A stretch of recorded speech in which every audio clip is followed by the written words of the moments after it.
शहवत की बदरू के बारे में बाइबल की तालीमात। बाइबल मुक़द्दस में शहवत और जिनसी ख्वाहिशात के बारे में वाज़ेह हिदायत दी गई हैं ताकि इंसान पाकीज़गी और रास्तबाजी की जिंदगी गुजार सके। शहवत की बदरू वो कुव्वत है जो इंसान को गुनाह की तरफ ले जाती है, खास तौर पर जिनसी गुनाहों की शक्ल में। आज की वीडियो में हम इस बात का जायजा लेंगे कि बाइबल शहवत की बदरू के बारे में क्या सिखाती है और उसके हमलों से कैसे बचा जा सकता है। लेकिन इससे पहले आप हमारी वीडियो को लाइक और चैनल को सब्सक्राइब कर लें ताकि आप हमारी आने वाली नई वीडियोस को देखते रहें। शहवत का मफहूम बाइबल की रोशनी में। बाइबल में शहवत को एक ऐसी ख्वाहिश के तौर पर बयान किया गया है जो गुनाह की जानिब ले जाती है। ये ख्वाहिश दिल में पैदा होती है और अमल में बदल सकती है अगर उसे काबू न किया जाए। यकूब रसूल का खत इसका एक बाब उसकी 14 से 15 आयात में लिखा है, लेकिन हर शख्स अपनी ही ख्वाहिशों में खींचकर और फंसकर आजमाइश में पड़ता है।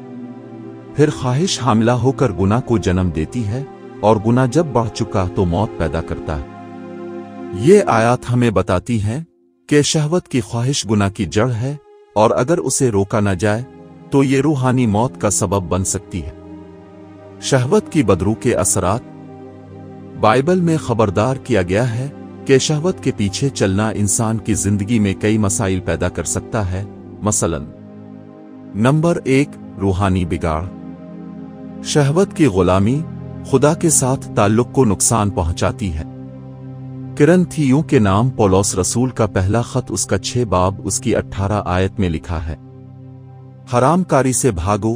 हर एक गुनाह जो आदमी करता है वो बदन से बाहर है, मगर हरामकार अपने ही बदन के खिलाफ गुनाह करता है। ये आयत वाज़े करती है कि शहवत के गुनाह खास तौर पर नुकसानदेह हैं क्योंकि ये जिस्म और रूह दोनों को आलूदा करते हैं। नंबर 2, इज़दिवाजी ताल्लुकात में तबाही। बाइबल इज़दिवाजी वफादारी पर जोर देती है और खबरदार करती है कि शहवत और बदकारी शादीशुदा जिंदगी को बर्बाद कर सकती है। इब्रानियों के नाम खत इसका 4 बाब उसकी 13 आयत में लिखा है, शादी करना सब में इज्जत की बात समझी जाए और बिस्तर बेदाग रहे क्योंकि खुदा हरामकारों और जिनाकारों का इंसाफ करेगा। नंबर 3, मुक़द्दस जिंदगी का नुकसान। खुदा ने अपने लोगों को पाकीज़गी की जिंदगी गुजारने के लिए बुलाया है। पौलुस रसूल अपने एक खत में फरमाते हैं, ये खुदा की मर्जी है, यानी तुम्हारी पाकीज़गी, कि तुम हरामकारी न करो और हर एक तुम में से अपने बर्तन को पाकीज़गी और इज्जत के साथ रखना सीखे, न कि शहवत की ख्वाहिश में, जैसे कि गैर कौमें जो खुदा को नहीं जानती। शहवत की बदरू से बचने के लिए बाइबल के तरीके। बाइबल में कई अमली और रूहानी उसूल दिए गए हैं जो शहवत की बदरू के खिलाफ हिफाजत फराहम करते हैं। नंबर 1, दिल की हिफाजत।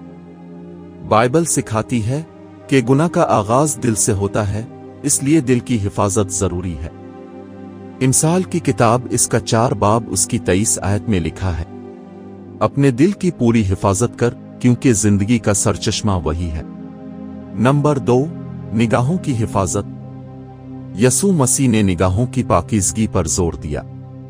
मत्ती की इंजील उसका 5 बाब उसकी 28 आयत में लिखा है, लेकिन मैं तुमसे ये कहता हूं, जो कोई किसी औरत पर बुरी नजर डाले वो अपने दिल में इसके साथ जिना कर चुका।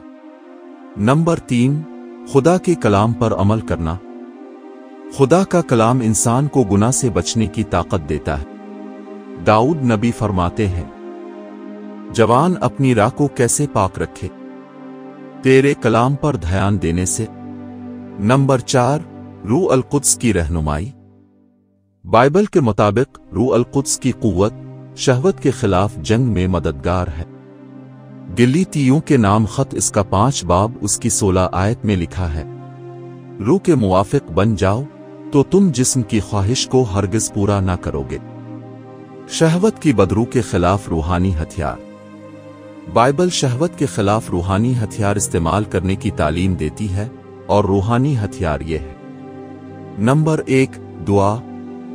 गुनाह से बचने के लिए दुआ करना जरूरी है। नंबर 2, तौबा। अगर कोई गुनाह में गिर जाए तो फौरन तौबा करे کیونکہ خدا معاف کرنے والا ہے۔ نمبر 3، پاک خیالات۔ پولس رسول فرماتے ہیں، اپنے دل اور دماغ کو اچھی باتوں سے بھرو تاکہ برے خیالات کے لیے جگہ نہ رہے۔ یاد رکھیں، شہوت کی بدرو سے بچنے کے لیے بائبل کی ہدایات پر عمل کرنا ضروری ہے۔ خدا ہمیں پاکیزگی کی زندگی گزارنے کے لیے بلاتا ہے اور وہ خود ہمیں اس کے لیے قوت فراہم کرتا ہے۔ ہر مسیحی کو چاہیے کہ وہ اپنی زندگی میں خدا کے کلام کو اپنی رہنمائی بنائے اور روح القدس کی قوت سے شہوت کی بدرو پر فتح حاصل کرے۔ خدا اب سب کو برکت دے، آمین۔